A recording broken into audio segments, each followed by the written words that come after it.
What is this? It's a bench and a table.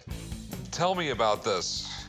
I started making these benches in 1999. It's a history of not only the Los Angeles Dodgers, but going back to Brooklyn. And I was commissioned by another major league team to make an autograph bench, and that's where this idea came from. Yeah, but it looks like garbage.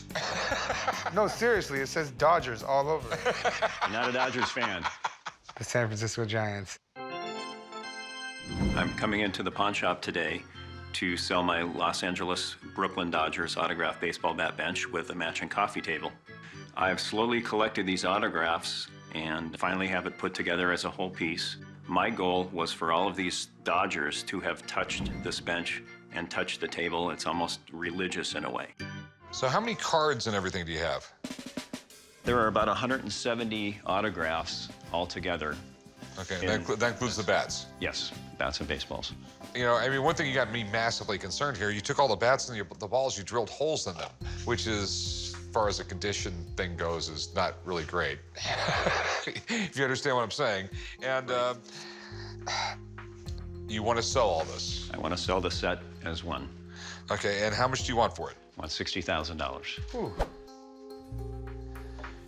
You know, quite frankly, I have no idea if your price is right or not. Let me call up a buddy and have him take a look at this stuff. Let me get an idea from him. I mean, you just have so much stuff here, and I need a little help. So if you don't mind hanging out, I'm going to get him down here. He'll look at everything, and we'll try and figure something out. Okay, All right. thank you. Hearing that an expert is coming in is going to be a good thing. It will help me understand what the real value is for this piece. He wants a whopping $60,000 for this.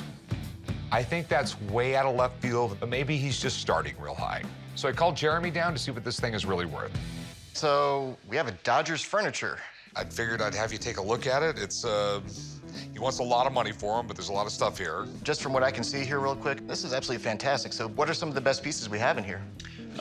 Well, Charles Ebbets, I think, is the #1. I found out there was only one other photograph that he had signed, and then Jackie Robinson, that was dated 1954. Well, just like you said, I mean, by far and away, the best piece in this entire collection has got to be the Charles Ebbets autograph. This is by far the most scarce autograph in the entire collection. Ebbets owned the team in 1900 and opened Ebbets Field in 1912. Being that he passed away in the 20s, I mean, that autograph, especially on a photo like that, is exceedingly rare. On the bottom row right here, there's 6 different cards from the 1955 season that are autographed, 55 being the key year for the Dodgers, their first World Series victory. So this is just one hell of a collection. I'm assuming I'd have to break this up to sell it. It'd be a shame to, but it would be incredibly difficult, in my opinion, to find somebody that would be spending, you know, top dollar on something like this. And I mean, I can think of thousands of collectors and fans that would just love to have an authentic autograph, you know, from the 50s of Jackie Robinson. The problem is you're not going to really find too many people that are going to pay a premium so they can have autographs of Wally Moon, Rick Monday, and some of the other Dodgers from, you know, throughout the history of the club. So, what do you think all this stuff is worth? Well, the autographs themselves, they all have considerable value. But beyond that, quite honestly, I'm at a loss of words. What you've done here to the bats and the balls, in my industry, it's extremely careless, and quite honestly, it's sacrilegious. You're not supposed to alter, you know, signed memorabilia when you have it. So as far as the value, because of the condition, the fact we have about a ½ inch drilled through the entire section of bats and balls, maybe about 10 to 12,000 is what we're looking at. Thanks, man. I appreciate it. You got it, man. Thank you for showing it to me. Okay. With sports memorabilia, the one saving grace is no matter what you have, how rare, how unique, how obscure, there's always somebody out there looking to buy it. With this piece in particular, there would be people that would actually pay top dollar to have it, but we're talking about a very limited, very small market out there.